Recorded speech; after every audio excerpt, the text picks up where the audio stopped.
Hi hello, मी शारदा राहीन. चला तर आपण आज मटर पनीर कसे बनवायचे हे शिकूया. तर सुरुवातीला आपल्याला हिरवे मटर घ्यायचे आहेत, ते व्यवस्थित सोलून घ्यायचे आहेत. त्यानंतर एक मीडियम साईजचा कांदा घेऊन कट करून ते तेलामध्ये फ्राय करायचं आहे. त्यामध्ये अद्रक, लसूण आणि टोमॅटो टाकून ते फ्राय करायचं आहे. थोडीशी जिरेही आणि ते नंतर एका प्लेटमध्ये काढून नंतर सोललेले मटर आणि कांदा टाकायचा आहे आणि तेही परतून घ्यायचं आहे. नंतर ते एका प्लेटमध्ये काढून घ्यायचं आहे आणि जे आपल्याला तेलामध्ये खडे मसाले टाकायचे आहेत, त्यात थोडासा कांदा टाकायचा आहे आणि हे व्यवस्थित परतून घ्यायचं आहे.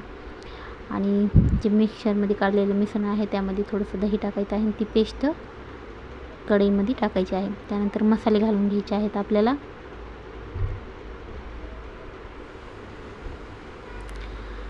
आणि त्यानंतर जे मटर आहे प्लेटमधलं ते त्यात टाकायचं आहे.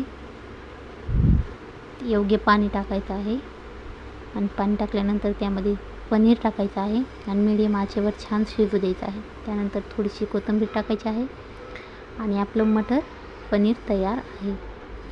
तर रेसिपी कशी वाटली? रेसिपी आवडली असली तर चॅनलला लाईक आणि सबस्क्राईब करा. धन्यवाद.